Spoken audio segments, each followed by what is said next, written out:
నందు నాకు అత్యంత ప్రియులారా, ఈ పూట మన ధ్యానం కొరకు చదువుతున్న మాట సామెతల గ్రంథం 13వ అధ్యాయము 4వ వచనం. సోమరి ఆశపడును గాని వారి ప్రాణమునకు ఏమీ దొరకదు, శ్రద్ధ గల వారి ప్రాణము పుష్టిగా ఉండును అని చెప్తుంది. ప్రియులారా, సోమరితనము అనేది నేను ప్రత్యేకంగా చెప్పగలం, మనందరికీ పరిచయమే. చాలా చోట్ల చాలాసార్లు ఎక్కడో ఒక పక్కన మనం ఇది ప్రదర్శిస్తూనే ఉంటాం. సోమరి అనేవాడు ఈ భూమి మీద చాలా తెలివైన వాడిగా, విలువైన వాడిగా తన దృష్టికి తాను కనబడుతుంటాడు. గమనించండి, ఒంట్లో బాగోక కాసేపు పడుకోవడం సోమరితనం కాదు, లేక అలసిపోయిన సందర్భాలు కొన్ని ఉంటాయి. నిద్ర లేక కష్టపడి పడుకున్న సందర్భాలు సోమరితనం కాదు. సోమరితనం అంటే ఏంటంటే, అన్ని అవకాశాలు అన్ని మంచిగా ఉన్నప్పుడు కూడా మాంసాన్ని అంటు పెట్టుకుని బతుకుతారు చూసారా అండి, వాళ్ళని ఏమంటారు? సోమరులు అంటారు. ఏమండి, నిద్ర, తిండి, నిద్ర, ఈ రెండుకే ఇచ్చే ప్రాధాన్యత. వాటి నుంచి ప్రముఖమైన పనులకి ఏమి ఉండవు. ఏంటి ముఖ్యమైన పని ఏంటంటే, ఫస్ట్ తినడం, తర్వాత మేలుకోవడం కూడా కష్టం. వీడి మెలుకో వచ్చినా ఒకవేళ గబాలు లెగాలంటే కష్టమైపోద్ది, లెగడు సరిగదా. ఏమంటే ఇప్పుడు అది తినాలంటే మళ్ళీ కడుక్కోవాలిగా, అది బెంగే. ఇప్పుడు ఎందుకంటే అది మళ్ళీ నేను ఇప్పుడు కడుక్కుని మళ్ళీ వండుకుని తినాలా అన్నట్టు. ఎవడన్నా గడిగి పెట్టాలి, ఎవడన్నా వండి పెట్టాలి. ఇంకెంత దారుణం అంటే వాడు నవలి పెట్టాలని అంటాను. నవ్వడం కూడా కష్టం. నేనంటలా ఇది సులభం చెప్పాడండి. వాడు చేతితో ముద్ద పట్టుకుంటాడు కానీ దాన్ని తీసి నోటికి అందించుకోలేడని చెప్తాడు అక్కడ. చూడండి ఒకసారి సోమరి గురించి ఎంత చక్కగా మాట్లాడతాడు. ఎక్కడుంది? ఏంటంటే 26వ అధ్యాయంలో 13 నుండి చదవండి. సోమరి దారిలో సింహమున్నదనను, వీధిలో సింహమున్నదనను, ఉత్తకం మీద తలుపు తిరుగును, తన పడక మీద సోమరి తిరుగును. సోమరి పాత్రలో తన చెయ్యి ముంచును, నోటి వద్దకు దాన్ని తిరిగి ఎత్తుట కష్టం అనుకోండి. అలా తీరా తినే కంచంలో చెయ్యెట్టి కూడా మళ్ళీ ఇప్పుడు నోటి దాకా తెచ్చుకోవాలా అనే బెంగాడి. ఎక్కడ దాకా అండి? నోటి దాకా తెచ్చుకోవాలా అని అదిగా అన్నమాట. ఆడు తినటానికి కూడా బెంగే, భయమే. ఎవడన్నా నవిలి పెడితే బాగుండన్న మనస్సు. ఏమండి, ఉతక మీద తలుపు తిరుగును, తన పడక మీద సోమరి తిరుగును. ఉతక అంటే తెలుసా మీకు? ఏంటంటమ్మా? మంచం మీద తలుపు తిరిగిద్దా? ఉతకం మీద తలుపు తిరుగును, సోమరి తన పడక మీద తిరుగును. తన మంచం మీద తిరుగును అన్నాడా? తన పడక మీద సోమరి తిరుగును అన్నాడు. ఉతక అంటే ఏంటి? తలుపు తిరిగేది ఎక్కడండి? చెప్పాడు అక్కడ. తలుపు తిరుగుతుంది ఎక్కడ? గడప కాదు. ఈ ముందు మీరు ఈ మడత బందులు రాక మునుపు తలుపులు ఇలా దిగేసేవాడు, గుర్తుందా? ఒక శీలలాగా బయటకు ఉండి గుమ్మ ఉందా? ఈ గుమ్మ ఉందా? గుమ్మానికి నిలువు కమ్మి ఉందా? నిలువు కమ్మికి ఇలా ఇనప సొవ్వు ఉండి ఇలా పైకి ఒక ఇది ఉంటది, ఒక దాంట్లో దించేవాళ్ళు. ఇలా గుర్తున్నాయా? తలుపులు ఇప్పటికీ అక్కడక్కడ కనబడతాయి. గుర్తున్నాయా? ఆ సువ్వు ఉంది కదా, తలుపుని దిగేసేది. ఇప్పుడు ఇంత లా ఉండేసి ఇలా ఉంటది కదా, అది దీంట్లో దింపుతాం కదా. ఈ రాడ్ ఉంది కదా, దీన్ని ఉతక అంటారు. తలుపు అందరూ దింపితే దాని మీద తలుపు అటు ఇటు తిరుగుతూ ఉంటుంది. వెళ్తే ముందుకెళ్తే లేదా పక్క వస్తుంది అంతే తప్ప అక్కడి నుంచి కర్రలు తగిలి ఇక అక్కడే దాని ప్లేస్ అదే కదా. దాని జీవితకాలం అక్కడ ఉండాల్సిన ఉతక మీదే తిరుగుతుంది ఆ తలుపు. దాన్ని ఉతక అంటారు. దేన్ని? ఆ ఇనప కమ్మి రాడు మా తలుపుని ఇలా దిగేసి దాంట్లో పెడతాం అన్నమాట. రింగుల్లో తుడిగి దాంట్లో పెడితే ఇక అది ఉంటుంది. అలాగే ఆ ఉతక మీద తలుపు ఎలా తిరుగుతుంది అంటే, ఈ మంచం మీద సోమరు కూడా తిరుగుతాడు. తిరిగితే ఇటు తిరుగుతాడు, లేదా ఇటు తిరుగుతాడు. ఏంటి ఆ పక్కన ఈ పక్కన కొట్టుకుపోకుండా. ఏమండి, దేవునికి స్తోత్రం కలుగునుగా. పడుకుంటమే ఇంకా నిద్ర దానికి ప్రాధాన్యత. నిద్రపోతాం అనే దానికి ఎవడైతే అధిక విలువెత్తున్నాడో వాడు ఖచ్చితంగా సోమరిపోతు కింద లెక్క. అధిక నిద్ర ఖచ్చితంగా దారిద్ర్యానికి సూచన. అవసరానికి మించి నిద్రపోవద్దు. నిద్ర ఉండాలి మనిషి శరీరంలో, చెప్పకుండా నిద్ర భాగం అవసరం. కానీ ఇద్దరే జీవితం అనుకుంటే నిద్రపోవడానికే నేను పుట్టానన్నట్టు. ఆ తర్వాత ఎందుకు పుట్టామంటే తినడానికి పుట్టాము అన్నట్టు. ఏమండి, రెండే పనులు ఉంటాయి. అసలు తినడం కూడా ఇది కష్టమేనంట. ఎవరికి? సోమరి. ప్రభునందు పిల్లరా, ఆధ్యాత్మిక సోమరితనము, ఒకవేళ భౌతికమైన సోమరితనము కరువులనన్నా గుర్తు రావచ్చు. ఆయనకి ఏదో ఒక రకంగా రూపాయి తెచ్చుకోవాలి కదా అని తచ్చినట్టు బయటికి వెళ్తాడేమో పని చేసుకోవడానికి, ఏదో ఒక పని. కానీ ఆధ్యాత్మిక సోమరితనం అనేది ఒకటి ఉంది. అదేంటంటే ఇక్కడ వాక్యము దొరుకుతున్నా సరే వాడు దాన్ని తినే ప్రయత్నం చేయి. వాక్యము దొరుకుతా ఉంటుంది. అక్కడ అన్నాడు కదా పాత్రలో, చూడండి అక్కడ తర్వాత ఏమన్నాడు ఆ వచనంలో, సోమరి పాత్రలో తన చెయ్యి ముంచి నోటి వద్దకు దాన్ని తిరిగి ఎత్తుకున్నటకు కష్టం. ఈ వాక్యము నాకు దొరికింది కానీ, ఈ వాక్యము నాకు అర్థమవుతుంది కానీ, ఇప్పుడు దీన్ని నేను అనుభవించాలంటే, అనుసరించాలంటే ఇప్పుడు నాకు కష్టం. ఇది ఇప్పుడు నా వల్ల అయ్యే పని కాదు, నేను చేయలేదు, నేను చెయ్యను.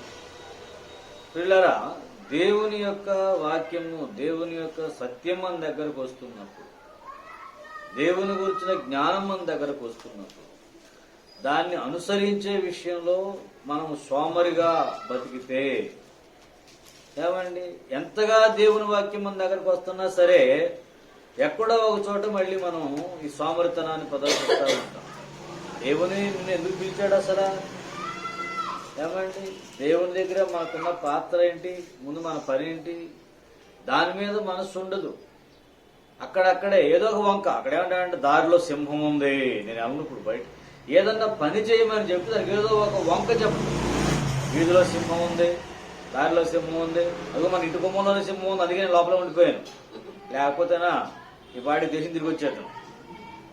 ఎందుకు నువ్వు ఆత్మీయంగా బలపడలేదు, లేదా ఎందుకు నువ్వు ఈ పని చేయలేదు అంటే ఏదో ఒక సాకులు చెప్పడం.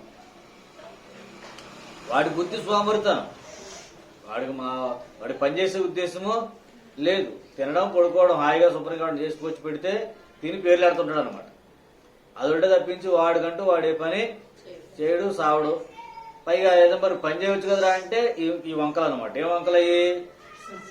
వీధిలో సింహం, చదవండి ఏమన్నాడు అక్కడ, వీధిలో సింహం ఉన్నదమ్మా, దారిలో సింహం ఉన్నది, ఇంట్లో సింహం, అయితే నేను ఎందుకు వెళ్ళాను? మరి ఆ దారిలో వచ్చినాడు అడుగుతున్నాడు. ఇక్కడ ఆడికి కనపడే సింహం వీడికి ఎందుకు కనపడుతుందో అర్థం కాదు. అర్థం కదా? ఏమన్నానండి, ఇప్పుడు ఆ దారిలో నుండి వచ్చినాడే కదా అడుగుతున్నాడు. ఏమరా నువ్వు ఎందుకు ఇలా పడుకుని ఉన్నావు, ఏంటి బాధ, నీకేంటి సమస్య అని అడిగితే, దారిలో సింహం ఉందో, నేను అక్కడి నుంచే వచ్చాను. సరే, దారిలో సింహం ఉందో పులి ఉందో మరి మేము తిరుగుతున్నాం కదా, నువ్వెందుకు తిరగవు? మేము బాగున్నాం కదా, నువ్వెందుకు బాగు? మేము పని చేస్తున్నాం కదా, నువ్వెందుకు పని చేయవు? మేము నడుపుతున్నాం కదా, నువ్వెందుకు నడవు? నేను కనీసం వండి పెట్టినా తింటున్నాం కదా, నువ్వు అది తింటా కూడా సత్తున్నావు ఏంటారు బాబు అని అంటే, అబ్బో దారిలో సింహం. ఏదో ఒక వంక. ప్రధానమైన కారణం ఏంటంటే ఆసక్తి లేకపోవడం, దేవాశక్తి లేకపోవడం వలన దేవుని వాక్యం ఎంత వివరముగా, ఎంత పోసకొచ్చినట్టు మన దగ్గరకు వచ్చినా సరే దాన్ని ఎందుకు నువ్వు అనుసరించలేదు అని క్వశ్చన్ చేస్తే 100 రకాల కారణాలు చెబుతాడు. అదే అంటాడు, సోమరి తన దృష్టికి తానే జ్ఞానిని అనుకుంటాడు. ఎక్కడుందండి ఆ మాట? ఎక్కడ? 26లోనా? చదవండి ఒకసారి. హేతువు చూపగల 7 కంటే సోమరి తన దృష్టికి ఏమనుకున్నా, నాకు సర్వం వచ్చు, ఏమండి, నాకన్నీ తెలుసు, నాకన్నీ తెలుసు, నాకు అన్నీ తెలుసు, నేను అన్నీ ఎరిగిన వాడిని, నాకు అన్నీ ఏమండి సమస్తం నాకు విదితమే అన్నీ. మరి తెలిసినప్పుడు మరి ఎందుకు నువ్వు ఆత్మీయంగా పాలించట్లేదు, ఎందుకు నువ్వు పనిచేయట్లేదు అంటే నా కారణాలు నాకు బోల్డం ఉన్నాయి. ఏంటంటే కారణాలు, దారిలో సింహం ఉంది, లేకపోతేనా ఇదిగో ఇక్కడ ఈ కారణం చేత నేను ఇలా ఆత్మీయంగా ఎదగలేకపోయాను, లేదా భౌతికంగా నేను పని చేయలేకపోయాను. ఏమండి, చాలా మందిని పని చేయమంటే వంకలు చెప్తారు చూసారా. పని చేయడానికి ఇన్ని వంకలు ఎందుకు వచ్చింది అంటే పని చెయ్యండి అని అంటే ఎక్కడ లేనటువంటి జబ్బులన్నీ కనపడతాయి. ఆ రోజు ఎంతో అర్థం చేసుకోవాలి. తినమన్నప్పుడు పత్తి కూర కూడా సరే మనకి ఎక్కడ అసలు ఉపయోగం, మొత్తం వేసేయడం తర్వాత చూసుకుందాం అంతే. ఏమండి అదే మరి పని చేయడానికి ఎందుకు అది రావట్లా అంటే జనరల్గా చెప్తున్నాను నేను. ఇప్పుడు మీ ఇళ్లలో కూడా అక్కడక్కడ కనబడతారు ఈ లక్షణాలు ఉన్నవాడు. ఇవాళ సొసైటీ ఎలా తయారైందో మీ అందరికీ తెలుసు. దీనికోసం ఏమండి ఎంత సోమరిపోతుల సమాజం ఒకటి బయలుదేరింది బయట. సరే శారీరకమైన సోమరితనం వల్ల పెద్ద నష్టమేమీ లేదు. మహా అయితే ఏమండి భౌతికమైన దరిద్రం వస్తుంది. నేను అన్నది మాట దేవుడే చెప్తున్నాడు కదా, దేవునికి స్తోత్రం కలుగునుగా. ఏమండి శారీరకంగా బతికిస్తే నష్టమేం లేదు. మహా అయితే నీ ఆదాయం తగ్గిద్ది, భౌతికంగా కొంచెం ఇబ్బందులు ఎదురవుతాయి. ఏమండి ఆరోగ్యం నాశనం చేసుకుంటూ పోతావు. కానీ ఆధ్యాత్మిక సోమరితనం కనుక నీకు అంటుకుందనుకో, అక్కడ నీకు ఎన్ని రకాలుగా చెప్పండిగా దేవుని వాక్యము ఎన్ని విధాలుగా హెచ్చరించలేవు.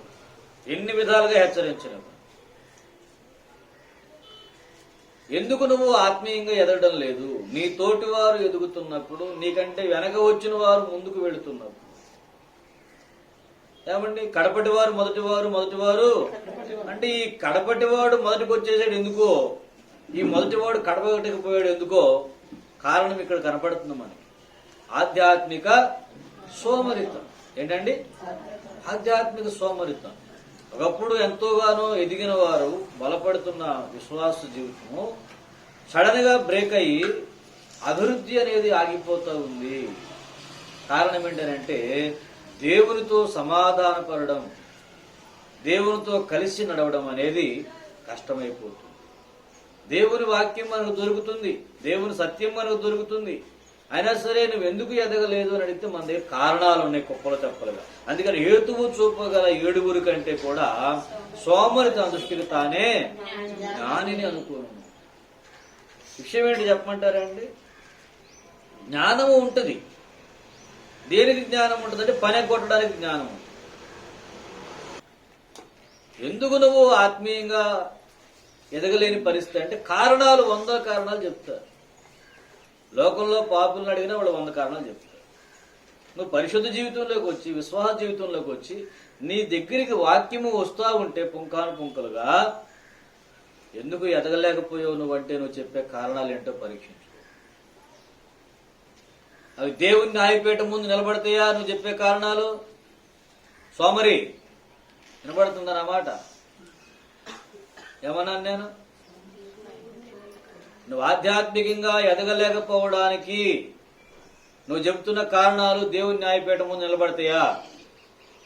ఈ కారణం చేత నేను ఆత్మీయంగా ఎదగలేకపోయాను, ఈ కారణం చేత నేను దేవునిలో ఎదగలేకపోయాను, ఈ కారణం చేత నేను దేవుని పక్షం నిలబడలేకపోయాను నువ్వు చెప్పే కారణాలు దేవుని న్యాయపీఠం ముందు నిలబడతాయా?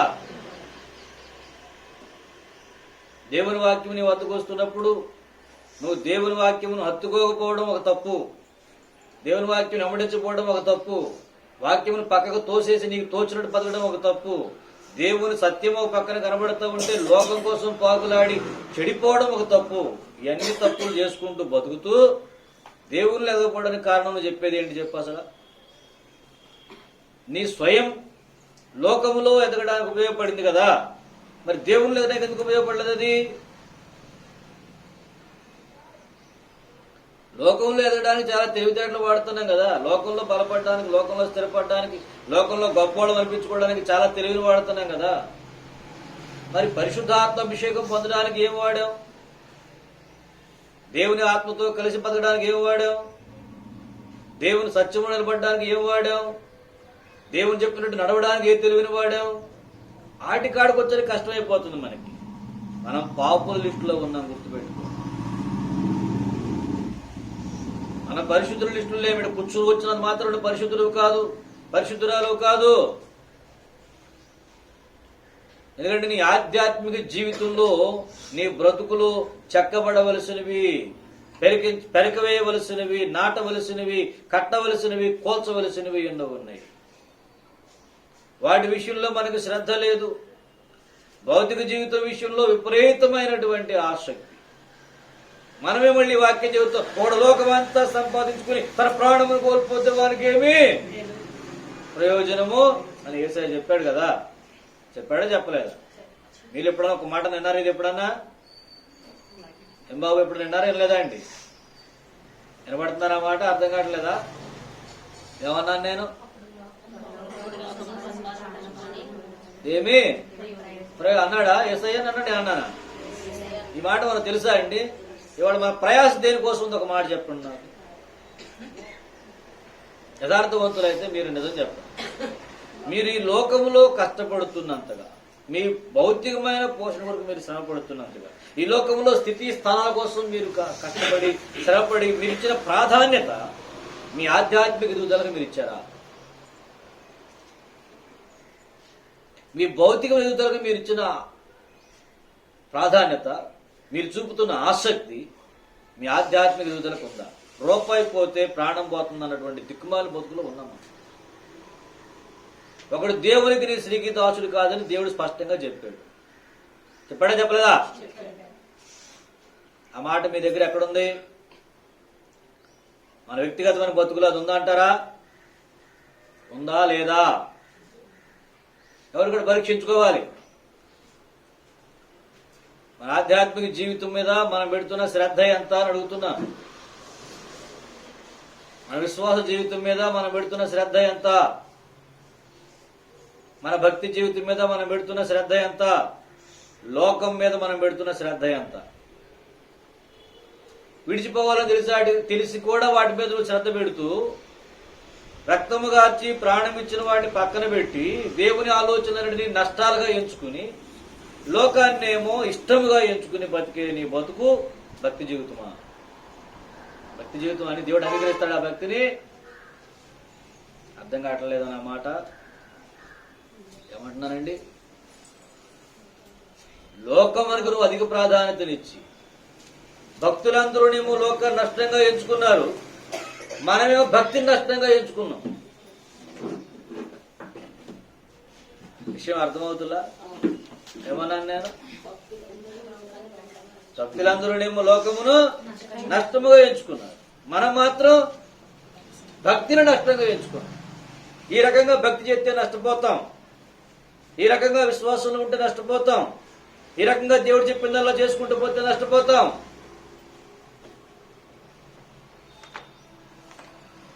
పౌలు భక్తులు అన్న మాట ఒకసారి మీరు జ్ఞాపకం చేసుకుంటారని ఆశపడుతున్నా బిడ్డలారా. ఫిలిప్పీలతోనే కదా ఆ మాట అంటాడు. ఏమండి? ఫిలిప్పీ పత్రిక 3:8 చదవండి.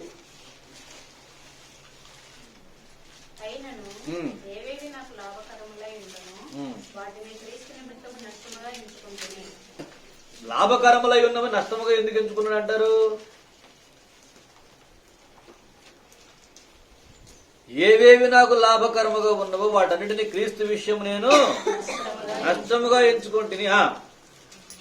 నిశ్చయముగా నా ప్రభువా యేసుక్రీస్తుని గూర్చిన అతి శ్రేష్టమైన జ్ఞానము నిమిత్తమై సమస్తము నష్టముగా ఎంచుకొనుచున్నాను అన్నాడు. అంటే ఏదైతే భక్తులు నష్టంగా ఎంచుకున్నారో దాన్ని మనం ఎలా ఎంచుకున్నామండి? ఇష్టంగా ఎంచుకుంటున్నాం. ఏమండి? భక్తిని మాత్రం మనము కష్టంగా నష్టంగా ఎంచుకుంటున్నాం. ఇలా భక్తి చేయకూడదు. ఇలా భక్తి చేసామా, ఇలా దేవుని కోసం నడిచామా, ఇలా దేవుని పక్షంగా నిలిచామా, మనం నాశనం అయిపోతాం, నష్టపోతాం. కాబట్టి ఈ భౌతికమైన బతుకుకి మన ప్రాధాన్యతనివ్వాలి. ఇలాంటి నిన్ను దేవుడు పరలోకం తీసుకెళ్లాలా?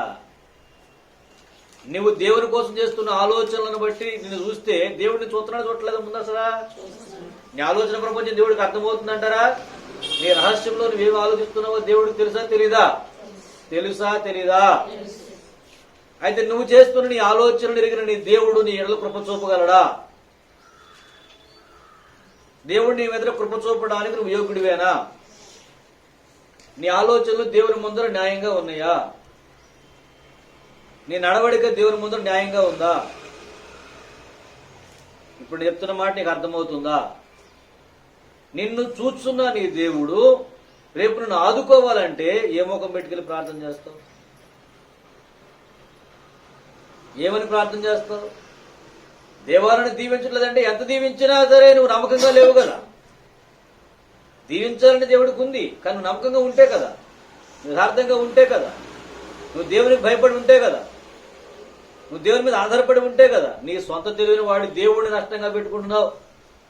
నువ్వు దేవుళ్ళు ఎందుకు ఎదగలేదురా అంటే, దేవుళ్ళు ఎదిగితే నాకు నష్టమండి, అందుకే నేను ఎదగను, అందుకే నేను దైవికంగా ఎదగను, అందుకే దైవికంగా ప్రాధాన్యత ఇవ్వలేను. నేను దైవికమైన విషయాలు నేను ప్రాధాన్యతనిస్తే భౌతికమైన విషయాలు నేను నష్టపోవాలి. కాబట్టి నేను భౌతికమైన విషయాలకే విలువనిస్తాను తప్ప ఆత్మ సంబంధం విషయాలు నాకు అంత ప్రాముఖ్యమో కాదు. ఇలాంటి నీకు దేవుడు పరలోకం ఎందుకు ఇవ్వాలి? ఇలాంటి నీకు దేవుడు నిత్య జీవం ఎందుకు ఇవ్వాలి?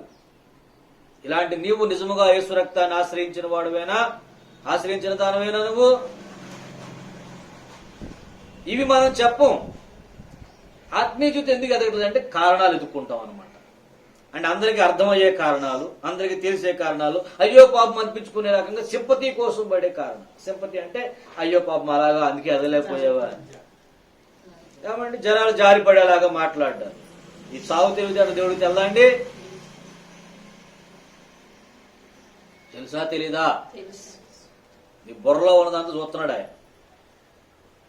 నీ బుర్రలో ఉన్నది దేవుడు చూస్తున్నాడని తెలిసి కూడా మళ్ళీ దాన్ని అలాగే వాడుతున్నావంటే నువ్వు ఎవరిని ధిక్కరిస్తున్నావని అర్థం. ఎవరిని ధిక్కరిస్తున్నావని అర్థం. మాస్టర్ గారు తెలియదు నువ్వు చేసే ఆలోచన. నా దగ్గరికి వచ్చేసరికి చాలా సమాధానంగా జ్ఞానయుక్తంగా తెలివిగా మాట్లాడతావు. మరి దేవుడికి తెలీదా? సంఘానికి తెలియదు, దేవుడికి తెలీదా నువ్వు చేస్తున్న నీ ఐడియాలజీ ఎలా ఉందో?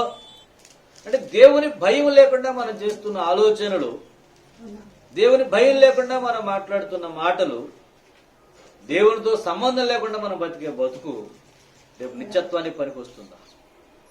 ఇవాళ కొన్ని వేల రూపాయలు మనం ఖర్చు పెట్టి బయటకు పోయి సువార్త చేస్తున్నాం.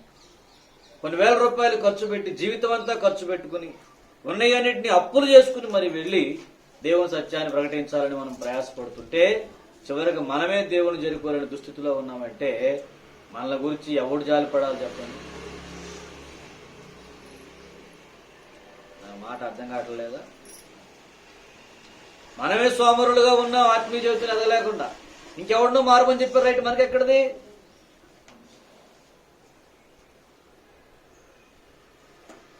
మనకే శ్రద్ధ లేదు దేవునిలో ఎదగాలని, దేవుని కోసం బతకాలని. కానీ ఏంటి ప్రకటిస్తున్నాం ఏమని? ఏసే దేవుడు, ఏసే రక్షకుడు, యేసు ద్వారానే మనం ఉండాలి, ఈ భక్తి ఎలా చేయాలి, ఆ భక్తి ఎలా చేయాలి, ఇగో ఇలా ఉండాలి, అలా ఉండాలి 100 మంది చెప్తున్నాం కష్టపడి ఖర్చు పెట్టి. కానీ సొంత వ్యక్తిగతమైన జీవితంలోకి వచ్చేసరికి 1000 సాకులు చెప్తున్నావు ఎందుకు నువ్వు యేసులో ఎదగలేకపోయావంటే. సోమరి హేతువు చూపగల 7 కంటే కూడా తన దృష్టికి తానే మూర్ఖులు. నేను చెప్పేదే రైటు, నేను ఆడేదే మాట రైటు, నేను నాకున్న ఆలోచనే గొప్ప. బిడ్డ నువ్వేమన్నా చేసుకో, లోకంలో అన్యులు చేస్తున్నారు, నువ్వు చేస్తున్నావు. కానీ నీ ప్రత్యేకత ఏంటి? నువ్వు యేసు రక్తంలో కడగబడ్డానని చెప్పుకుంటున్నావు, దేవుని బిడ్డని చెప్పుకుంటున్నావు.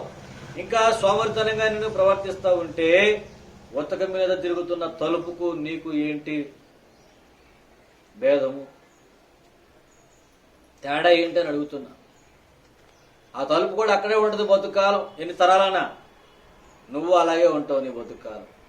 ఏ మార్పు రాదు, ఏ మార్పు రాదు. సోమరితనం వదిలిపెట్టండి. ఆధ్యాత్మిక సోమరితనము నీ యొక్క జీవితాన్ని దేవునికి దూరం చేస్తుంది. నువ్వు రేపు దేవుని దగ్గర నుంచి కృప పొందడం సాధ్యం కాదు, సమాధానం పొందడం సాధ్యం కాదు, నిత్య జీవుల్లోకి ప్రవేశించడం సాధ్యం కాదు. నీవు సువార్త ప్రకటించిన వాళ్ళు కోట్ల మంది ఒకవేళ రేపు పరలోకం చేరొచ్చు, కానీ నువ్వు మాత్రం పరలోకం పో. ఎందుకంటే నువ్వు చెప్పిందా రైటే, కానీ నువ్వు నడవలేదు కదా దారిలో. నేను చెప్తున్న విషయం అర్థం కావట్లా? ఏమన్నాను? రైటే. ఇప్పుడు హైవే మీద నుంచుని వైజాగ్ ఎట్టిపోతే చెన్నై ఎట్టిపోతాడు అంటే మీరు దారి చెప్తారో చెప్పరా? చెప్తారు కదా. కలకత్తా ఎట్టిపోతే మద్రాసు ఎట్టిపోతాడు చెప్తారో చెప్పరా? మీరు కలకత్తా వెళ్ళారా? మద్రాసు పోతారా? కానీ దారి మనకు తెలుసు. ఆ సెంటర్లో కూర్చొని లాలాచెరువు సెంటర్లో కూర్చొని ఏమండి ఇటు కలకత్తా వెళ్ళిద్దండి, మీరు ఈ దారి ఇలా కాకత వెళ్ళారంటే ఈ దారి వెళ్తే ఆ మద్రాసు వెళ్తారు. ఆడ పొరపాటు నువ్వు కూడా పని తిప్పేసి మద్రాసు రూట్గా హే ఆగండి ఏంటి మీరు కలకత్తా వేసుకోండి మద్రాసు రూట్గా అడిగి కదా ఇటు కలకత్తా. ఓహో ఇది రైట్, నువ్వు చెప్పుకుంటున్న మార్గం రైటే. ఆ మార్గాన్ని బట్టి వాడు కలకత్తా చేరుకున్నాడు ఖచ్చితంగా ప్రయాణం చేసుకుంటూ పోతే కనుక. నువ్వు వెళ్ళగలవా? నువ్వు ఎప్పుడు వెళ్తావు? నువ్వు అక్కడి నుంచి కదిలి ఆ దారిలో ప్రయాణం చేస్తే నువ్వు అక్కడే కూర్చుని దారిలో చెప్తున్నావు అందరికీ. సోమరి నువ్వు ముందు కదులు, నువ్వు ప్రయాణం చేయి, అప్పుడు నీతో పాటు కొందరు వస్తారు నీ వెనకాల. నువ్వు కబుర్లు చెప్తే కుదరదు. సోమరులకు ఉండేటువంటి ముఖ్య లక్షణం చెప్పమంటారండి, కబుర్లు చెప్పడమే. ఏంటది? గొప్ప గొప్ప కబుర్లు చెప్తుంటారు, తీర చూడకపోతే అంగుళం కదలరు, అక్కడ నుంచి అంగుళం కదలరు. మరి కబుర్లు దేనికి? గుర్తుపెట్టుకోడు, పని చేసేవాడు మాటలు చెప్పడు, మాటలు చెప్పాడు పని చేయడు.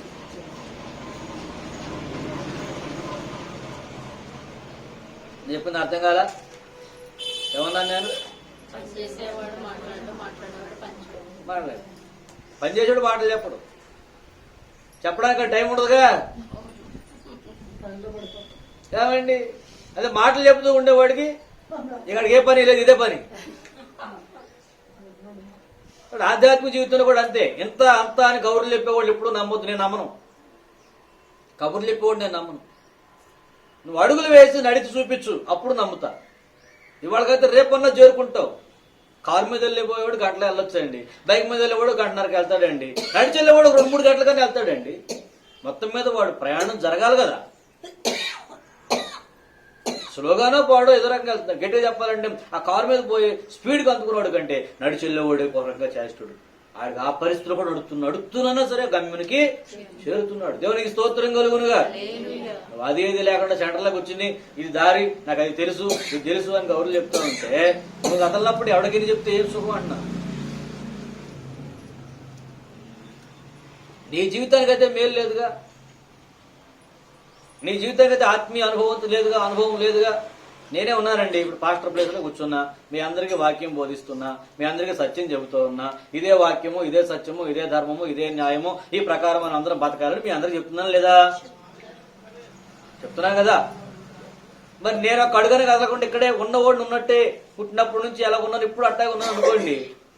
నేను మీకు ఈ మాటలు చెప్పడానికి కుదిరిద్దా? ముందు నువ్వు ఆత్మీయంగా నువ్వు ఆత్మలో ఎదిగి నువ్వు అనుభవానికి వచ్చి అప్పుడు నాకు చెప్పబోయా.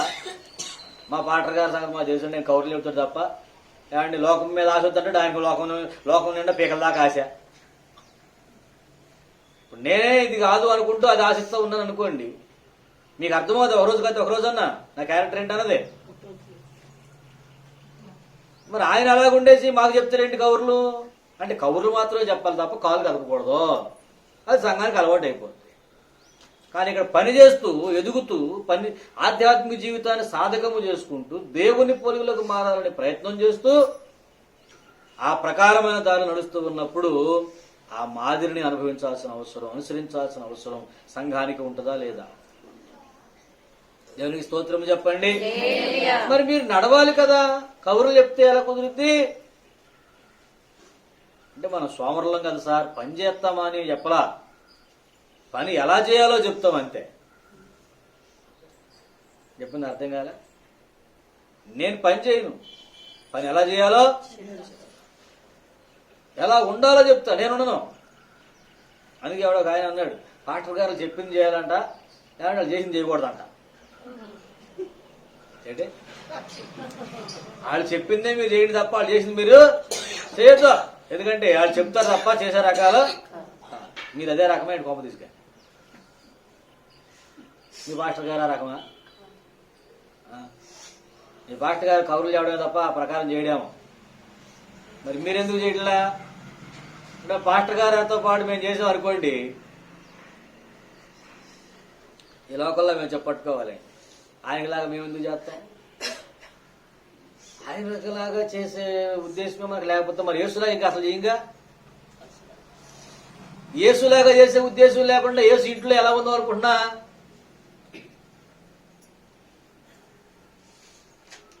మామూలుగా మనలో మనం మాట్లాడుకుందాం సరదాగా. అర్థం కావట్లా నా భాష? ఏమన్నానండి? ఒక దైవజనుడిలాగానే బతకడానికి మనకి ఇష్టం లేదు. అలాంటిది యేసులాగా బతకడం నీకు అసలే ఇష్టం ఉండదు కదా. మరి యేసులాగా బతకడానికి నీకు ఇష్టం లేనప్పుడు, యేసులాగా మారడానికి నీకు ఇష్టం లేనప్పుడు యేసు ఇంట్లో దేవుడిని ఇలా చేర్చుకుంటాడు అని అడుగుతున్నాను. సోమరితనము ఎంత ప్రమాదమో మీకు అర్థమవుతుందా? అర్థమవుతుందా అండి? ఆధ్యాత్మిక సోమరితనము గొప్ప ప్రమాదము, గొప్ప ప్రమాదం. దేవుడు ఉమ్మి వేస్తానన్నాడు. ఎంత దారుణమైన మాట ఇది, చూసారా మీరు? నీ కళ్ళ ముందు అన్ని దేవుడు తెచ్చిపెట్టి దాన్ని అనుభవించమని చెబుతుంటే వంకలు చెబుతావు, 100 రకాల వంకలు చెబుతావు. ఇదిగో ఈ కారణం, అదిగో ఆ కారణం, ఇదిగో దీని వల్ల, అదిగో దాని వల్ల, నేను ఇక్కడ ఎదగలేకపోయాను, ఇక్కడ నడవలేకపోయాను, ఇక్కడ పని చేయలేకపోయాను, ఇక్కడ ఇదిగో దీన్ని బట్టేనండి, లేకపోతే నీ పాటి భూమిని తిరగెత్తనండి. అది ఎవడో అన్నాడంట, ఈ కొండను భుజం మోసేస్తానే. ఏంటది? కొండను భుజం మోసేస్తాననేసరికి ఊరంతా చాటింపేశారంట. ఊళ్ళో నిలబడి పంది వేశారు. ఏంట్రా అంటే, నేను కొండను భుజం మీద మోస్తా, మొయ్యలేకపోతే నాకున్న 10 ఎకరాలు మీకు ఇచ్చేస్తాను, నీకున్న పొలం అంతా మాకు ఇచ్చేస్తానని అడిగాడు. పందెం అంటే పందెం, రండి అయితే ఊరి చివరికి వెళ్దాం అని అందరూ, కొండ దగ్గరికి వెళ్దాం రండి అన్నాడు. అందరూ వెళ్ళారు అని చెప్పేసి ఒక పొజిషన్ తీసుకున్నాను. రండిరా కొండ పెట్టండి ఇక్కడ అన్నాడు. ఏంటది? కొండ కుదరట్టే ఉత్తర పడతా అన్నాడు. ఏంట్రా నువ్వు అది? నేను కొండను పోతానన్నాడు రా, ఎత్తి కుదరట్టే ఏమన్నాడు? కొండను పోతానన్నాను, మీరు ఎత్తి కుదరట్లా, ఎత్తండి ఎత్తి కుదరట్టండి, విసిరాత పడేస్తాను తీసుకెళ్ళి. కొండెందుకు మొయలేకపోయారు అన్ను అంటే వాళ్ళు ఎత్తి పెట్టలా, లేతేరా నేను విసిరాత పడేది. ఇది మన సాకులు. కొండను విసిరాత పడేస్తాను నేను ఆయన పందెం కట్టుకుని ఈ సెంటర్లోకి వచ్చిన తర్వాత కరెక్ట్గా అందరూ కొండగడికి వచ్చాక ఇది అలా ఎత్తాడు చూస్తాడు, అదో చూస్తున్నారు ఊరంతా. ఏం చూస్తారండి, రండి ఎత్తి కుదరట్లు విసిరాత పడేస్తాను. నేనేమన్నా కొండ ఎత్తి విసిరాత పడేస్తానన్నా, కొండను మోస్తానని చెప్పాను లేదు, విసిరాత పడేస్తానని చెప్పాను లేదు. రండి ఎత్తి కుదరట్ండి. ఈ వదలబోతు కబుర్లు, నేను ఇది చేస్తాను, అది చేసేద్దును లేకపోతేనా అంటారు. చూసారా చాలా మంది. ఏమంటే కుంటోడు కొడుకులు ఎగలేడాడు, ఏమంటే కాళ్ళు లెక్కలు లేకపోతే ఈ పాటికి ఏం చేస్తాడు చేస్తున్నా అంటాడు. ఏంటది? కాళ్ళు లెక్కలు లేకపోతే నీ పాటికి ఏం చేస్తున్నా. దిక్కుమాల మాటలు ఈ కవర్లు ఏమంటారు చెప్పండి? ఆధ్యాత్మిక జీవితంలో ఇలాంటి అర్థపర్థం లేనటువంటి సాకులు. దేవుడు నిన్ను వ్యక్తిగతంగా పిలిచినప్పుడు, నువ్వు దేవుని కోసం వ్యక్తిగతంగా వచ్చినప్పుడు, నిన్ను దేవుడు వ్యక్తిగతంగా రక్షించుకున్నప్పుడు మరొక మనిషితో నీకు సంబంధం ఉండొద్దే, మరొక వ్యక్తితో నీకు పోలిక ఉండొద్దే. వేసు పోలికలోకి పోవడానికి అవసరమైతే దేన్నన్నా వదిలిపెట్టమని దేవుడు చెప్పినప్పుడు, ఇది నాకు అడ్డంగా ఉంది దేవునిలోకి నేను నడవడానికి అన్నప్పుడు దాన్ని ఎందుకు వదిలిపెట్టలేదు నువ్వు అంటే, అది అడ్డంగా ఉండడమే నాకు అవసరమైంది, ఎందుకంటే అసలు వెళ్ళే ఉద్దేశం నాకు లేదు కదా. అది అడ్డంగా ఉందని వంక చూపించుకుని ఆగిపోతా. ఎగ్గొట్టడానికి అయిపోయాలని అంటారు, విన్నారు ఎప్పుడన్నా? ఏంటిది? ఎగ్గొట్టడానికి ఏ మార్గాలా? నాకు సాంపదలు రావు. నాకు ఎగ్గొట్టడానికి ఏ మార్గాలు అన్నట్టు అసలు ఎదిగే ఉద్దేశం లేదు, దేవుని కోసం బతికే ఉద్దేశం లేదు, దేవుడు కనపరచాలనే ఉద్దేశం లేదు, దేవుడు మహిమపరచాలనే ఉద్దేశం లేదు, దేవుని రాజ్యంలో బతకాలనే కోరిక లేవు, ఎటు నాకు వెళ్ళే ఉద్దేశం లేదు. కాబట్టి ఏదో ఒక వంక దొరికితే బాగుండు, ఆ వంకెట్టుకుని ఆగిపోవచ్చు. ఏమండి? వంకలు ఎత్తుక్కుని ఇలాంటి నీ బ్రెయిన్ని దేవుడు చూస్తలేదని అడుగుతున్నాను నేను. నీ బ్రెయిన్ దేవుడు చూస్తున్నప్పుడు ఆయన దగ్గరకు వచ్చేసి నువ్వు ఏడ్చే పులుపులు ఏడుపులు దేవుడు అంగీకరిస్తాడా? చివరి మీద అంటాడు, నీ బుద్ధి నాకు అర్థమైంది, నీ గుణం నాకు అర్థమైంది, నీ ఆలోచన నాకు అర్థమైంది, ఏ ముఖం పెట్టుకొచ్చి మళ్ళీ అది వచ్చి ప్రార్థన చేస్తున్నావు నువ్వు? ఒక మనిషి ఆలోచన నీకు అర్థమైనప్పుడు ఆ మనిషితో నువ్వు మంచిగా ఉండగలవా? లేకపోతే అర్థం కావట్లేదా? మరి నీ ఆలోచన దేవుడికి అర్థమైనప్పుడు దేవుడి దగ్గర నువ్వు కృప పొందగలవా? సమాధానం పొందగలవా? నెమ్మది పొందగలవా? ఆశీర్వాదం పొందగలవా? మనస్సాక్షి పనిచేయాలి కదండి. దేవుడి చిత్తమేదో నీ ఎడల నీకు అర్థమైనాక, దేవుని ఉద్దేశం ఏదో నీ ఎడల నీకు అర్థమయ్యాక దాన్ని జరిగించుమని దేవుడు నీతో మాట్లాడుతుంటే దానికి కారణాలు చెప్తావా? ఎగ్గొట్టడానికి మార్గాలు ఎత్తుకుంటావా? ఈ కారణం చేత ఆ కారణం చేత అని వంకలు చెబుతావా? ఇది నీకు న్యాయమేనా? సోమరి, ఆలోచించు ఒకసారి.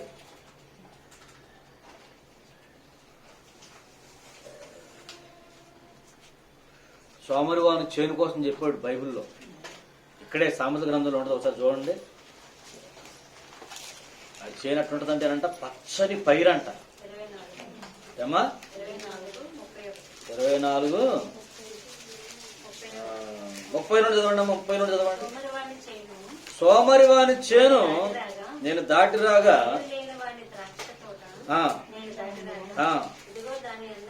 ఇదిగో దాని యందు అంతటా ముండ్ల తుప్పలు బలిసి ఉండెను, దూలగొండ్లు దాని కప్పి ఉండెను, దాని రాతి గోడ పడి ఉండెను. నేను దాన్ని చూచి యోచన చేసుకుంటుని, దాన్ని కనిపెట్టి బుద్ధి తెచ్చుకుంటుని. దేవునికి స్తోత్రము చెప్పండి. సోమరి వాని చేను ఎంత పచ్చగా ఉందో చూసారా?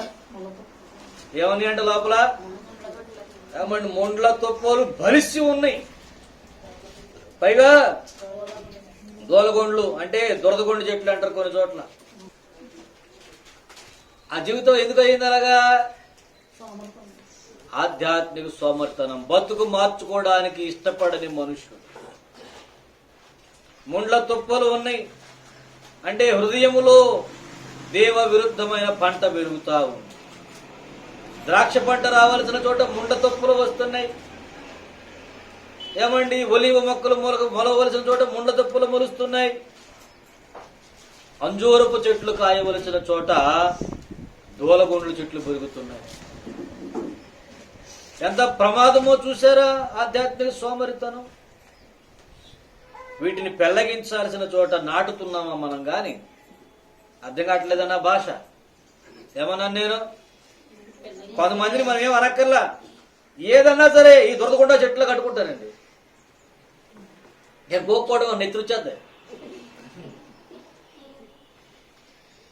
దొరగొండ చెట్టు కంటే దారుణం. అదనే కాసేపు నొప్పి తగ్గేస్తుంది.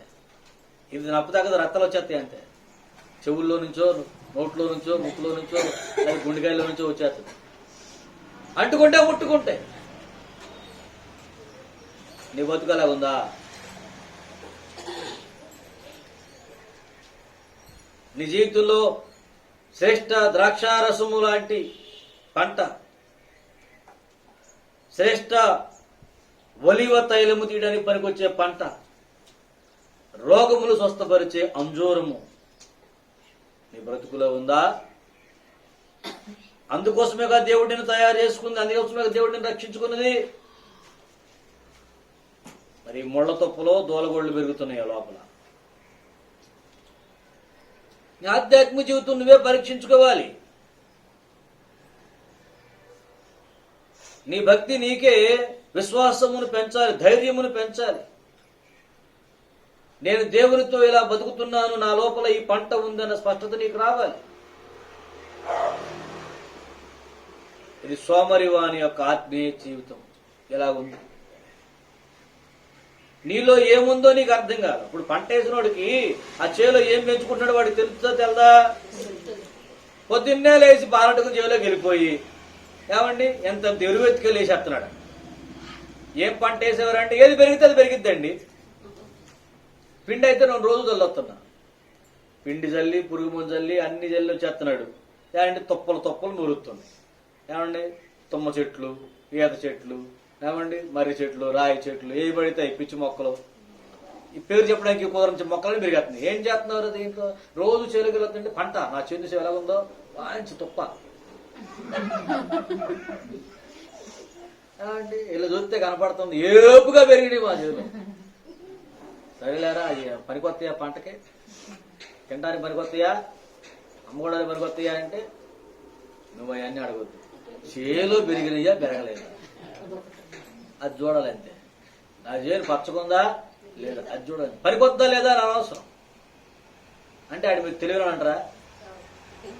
అంటారా అక్కడ అదే అన్నాడు, తెలివి లేని వాని చేనుని నేను దాటి రాగా.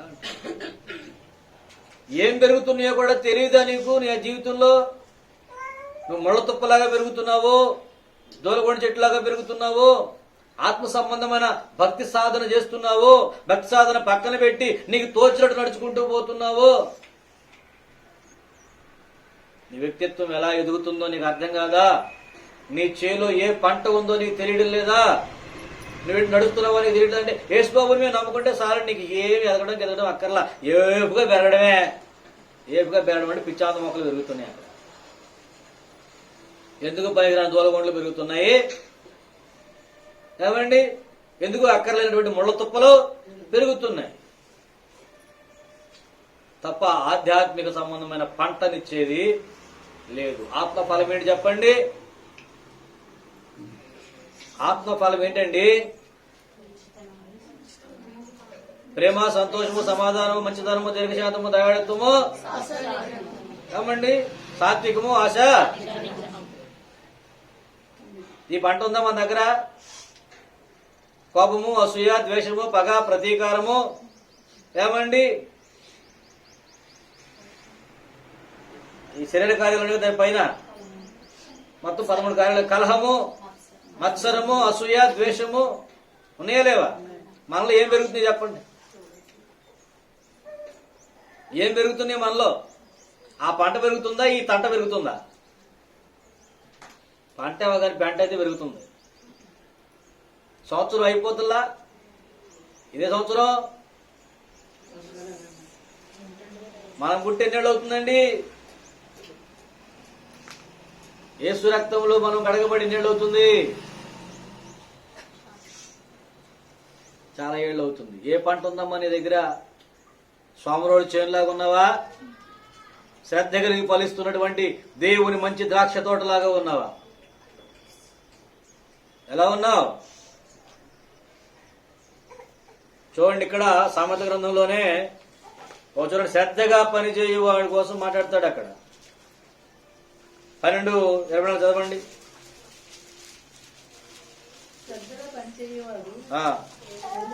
ఏలుబడి చేయుదురు, సోమరులు వెట్టి పనులు చేయవలసి వచ్చు.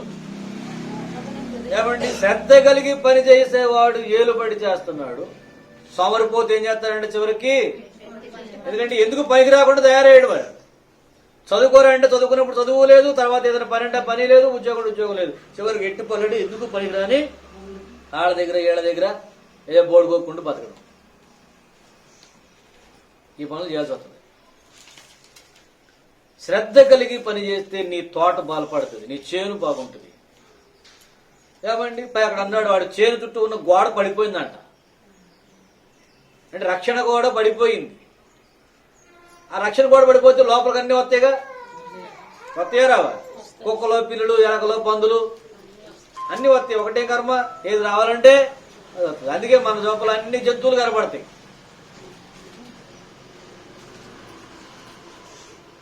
అన్ని జంతువులు కనబడతాయి లోపల, ఎందుకంటే రక్షణ గోడ కూలిపోయిందిగా. మార్చుకోండి, శ్రద్ధ కలిగి పని చేయండి. ముందు గోడ కట్టండి. గోడ అంటే మనస్సు. ప్రాకారములు పడిపోయిన పురము ఎట్టుతో తన మనసు అణుచుకోలేని వాడును. ముందు ప్రాకారములు బలపరచండి. లోకములోనివి లోపలికి రాకుండా, శరీర విషయాలు లోపలికి రాకుండా, వ్యర్థమైన సంగతులని లోపలికి రాకుండా ముందు గోడగట్టు. పనికిమాలిన విషయాలు లోపలికి రాకుండా ముందు గోడగట్టు. ఆ తర్వాత లోపల ఉన్న ఈ తుప్పలని నరికిపెట్టు. మంచి విత్తనం నాటండి, శ్రేష్టమైన పంట పోయండి. శ్రద్ధ పెట్టండి మీ మనసుల మీద, శ్రద్ధ పెట్టండి మీ హృదయాల మీద, శ్రద్ధ పెట్టండి మీ ఆలోచనల మీద, శ్రద్ధ పెట్టండి మీ వ్యక్తిగతమైన భక్తి జీవితం మీద. శ్రద్ధ పెట్టండి. మీరు శ్రద్ధ పెట్టకపోతే సైతాన్ గాడు వచ్చి కూర్చున్నాడు వ్యక్తి మీద. జాగ్రత్త. రేపు ప్రభువా అని కేకలు వేసినా మీరు పరలోకంలో అడుగు పెట్టలేరు. ఎందుకంటే నీ ఆలోచనలు దేవుడు చూస్తున్నాడన్న భయం నీకు లేదు. నిర్భయమైన ఆలోచనలు చేస్తూ ఉన్నావు. ఆధ్యాత్మిక సోమరితనాన్ని కావాలని స్వతంత్రించుకుంటున్నావు, కావాలని దేవుని పనులకు అడ్డం పడుతున్నావు, దేవుని చిత్తము జరిగించకుండా అడ్డం పడుతున్నావు, నీ ఎడల దేవుని సంకల్పం ఏదో నీకు అర్థమైనా సరే దాన్ని అనుసరించకుండా తిరుగుబాటు చేస్తున్నావు. సైతాను కార్యాలు కాదా ఇవన్నీనో? కానీ మారు మనసు పొందాలి. మన మీద మనము శ్రద్ధ పెట్టాలి, మన ఆలోచన మీద శ్రద్ధ పెట్టాలి, మన మనసు మీద శ్రద్ధ పెట్టాలి. భక్తులు దేని నష్టంగా ఎంచుకున్నారో దాన్ని మనము లాభంగా ఎంచుకుంటున్నాం. భక్తులు దేని ఇష్టంగా ఎంచుకున్నారో దాన్ని మనం నష్టంగా ఎంచుకుంటున్నాం. మన లోపల ఏం పనిచేస్తుంది అనుకోవాలి చెప్పండి? వెలుగు పనిచేస్తుంది అనుకోవాలా? భక్తి నష్టంగా ఎంచుకుని లోకాన్ని ఇష్టంగా ఎంచుకున్న నీలో భక్తి పనిచేస్తుందా? ఈ సోమరితనం పనిచేస్తుందా? ఈ బుద్ధిహీనత పనిచేస్తుందా? మీకే తెలియాలి, నేను చెప్పక్కర్లా. మరి దేవుని వద్దకు వచ్చి ఏ ప్రార్థన చేద్దాం అనుకుంటున్నారు? మీకు తోచిన ప్రార్థన చేయండి. నేనైతే అనుకుంటాను మీరు అందరూ దేవుడు అంగీకరించే ప్రార్థన చేయాలని కోరుకుంటున్నాను. ఖచ్చితంగా పశ్చాత్తాపం ఎప్పుడన్నా పశ్చాత్తాపడి బతుకులు మార్చుకోవడానికి సిద్ధం చేసుకోండి. ఎందుకంటే కాలం జరిగిపోతుంది. మరొక 2 వారాల్లో ఈ నెల అయిపోతుంది, ఈ సంవత్సరమే అయిపోతుంది. మరి నువ్వు ఎదిగింది ఎక్కడ అని అడిగితే నీ దగ్గర సాక్ష్యం ఎక్కడ ఎదిగావని నేను అడిగితే సాక్ష్యం ఎక్కడ? ఏం సాక్ష్యం చెప్తావు? నువ్వు ఎదిగింది ఏంటి చెప్పమంటే సంవత్సరంలో ఏం సాక్ష్యం చెప్తావు? నువ్వు ఎదిగింది ఏంటంటే తుప్పలు పెంచుకున్నానని నాకు హృదయం నిండా దూలగొండ చెట్లు మళ్ళీ తుప్పలు పెంచుకున్నాను సార్, ఎందుకంటే ఎదగలేకపోయారండి, ఎందుకంటే ఈడ వలన, ఎందుకంటే ఆడ వలన, ఇదిగో దీని వలన, అదిగో దాని వలన అని కారణాలు సాకులు చెప్తావా? ఎన్ని ఆటంకములు అవసరం అయితే వాటిని దాటుకుని రావాలా, అసలు వదిలేయాలా? నువ్వు దేవుని కోసం స్థిరపడుకోకుండా లోకం కోసం పరుగులు పెడతా ఉండి మళ్ళీ దేవుళ్ళు ఎదగలేకపోయానండి వీడి కారణం అంటే ఏంటి? అసలు నాకు అర్థం కాదు. నువ్వు దేవుళ్ళు ఎదగలేకపోతే పనికిరాలినప్పుడు దాన్ని పక్కన పెట్టాలి కదా. దాన్ని వాటేసుకున్నావు, దేవుడిని వదిలేసావు, మళ్ళీ పైగా దీని వలన అండి అని మరొక తప్పుడు మాట మాట్లాడుతున్నావు. ఎంత ప్రమాదం ఇది చెప్పండి ఒకసారి. ప్రమాదమా కాదంటారా? దేవుని దగ్గర ప్రమాదమా కాదు? నువ్వేం చేస్తున్నావో నిన్ను దేవుడు చూస్తలేదు. మరి ఇలా దేవుడు రక్షిస్తాడు. రేపు పొద్దున దేవుడికి గల ఆశీర్వాదం ఇస్తాడు. నీ రెక్కల కష్టం వల్ల ఆశీర్వించబడింది. వాగ్దానాలనే మళ్ళీ పట్టుకుంటాం, కానీ ఆయన ప్రకారం నడవు. మీరు ఎలాగ వచ్చిందండి? రమ్మంటే మార్చుకోవాల్సిన అవసరం ఉందంటారా లేదంటారా? అసలు మార్చుకునే ఉద్దేశం ఉందా లేదా ముందు? నాకు అది అర్థం కావట్లేదు సార్. మార్చుకోవాలా అక్కర్లేదా ఆలోచించి చెప్తానండి. నేను మారాల్సిన ఉద్దేశం నాకు లేదు, మారే ఉద్దేశం నాకు లేదు, మారాలని కూడా ఆలోచన నాకు లేదు. కాబట్టి విన్నాను కదా, చూద్దాం, కుదిరితే మారదాం, లేకపోతే లేదు. ఎందుకంటే నన్ను ఎవడో మారదేవట్లా. నేను మారదానికి కోరిక ఉంది నాకు. చదవండి, మూలవాక్యం చదవండి ఒకసారి. సోమరి ఆశపడును గాని ఇది లెక్క అన్నమాట. ఆశ ఉంటుంది మన అందరం. పౌలు అంత అయిపోవాలి, మోషే అంత అయిపోవాలి, యేసు అంత అయిపోవాలి, కానీ ఆ ప్రాణానికి ఏమీ దొరకటంలా. ఎందుకో తెలుసా అండి? ఇప్పుడు నిర్ణయించుకుంటా ప్రభు ఇలా బతకాలని బయటకు వెళ్ళగానే ఇప్పుడు ఆటంకాలు వచ్చాడు. వీళ్ళ మూలంగానండి వాళ్ళ మూలంగానండి నేను ఎదగలేకపోతున్నానండి. లేకపోతే నా ఈ పాటికి ఏం చేద్దును, ఎంత ఎత్తుకు ఎద్దును, మీకు అది దొరికేద్దరండి. నేను అసలు ఈ రకమైన తుప్ప కబుర్లు చెప్పొద్దు. అసలు నిజంగా ఎదిగే ఉద్దేశం నీకుంటే అడ్డంకులను పక్కన పెట్టాలి, వదిలేయాలి. నువ్వే కావాలని వాటిని పట్టుకుని ఎలాడతా ఆ పక్కన ఎదగలేకపోతున్నానని చెప్పడం తప్పు సాక్ష్యం. మారండి, మార్చుకోండి. ఇప్పటికైనా దేవుని భయమును కలిగి ఉండండి. ఏం ప్రార్థన చేస్తారో మీరే ప్రార్థన చేసుకోండి. దేవునితో సమాధాన పడండి, తర్వాత మనుషులతో సమాధాన పడండి. రండి ప్రార్థన చేసుకోండి.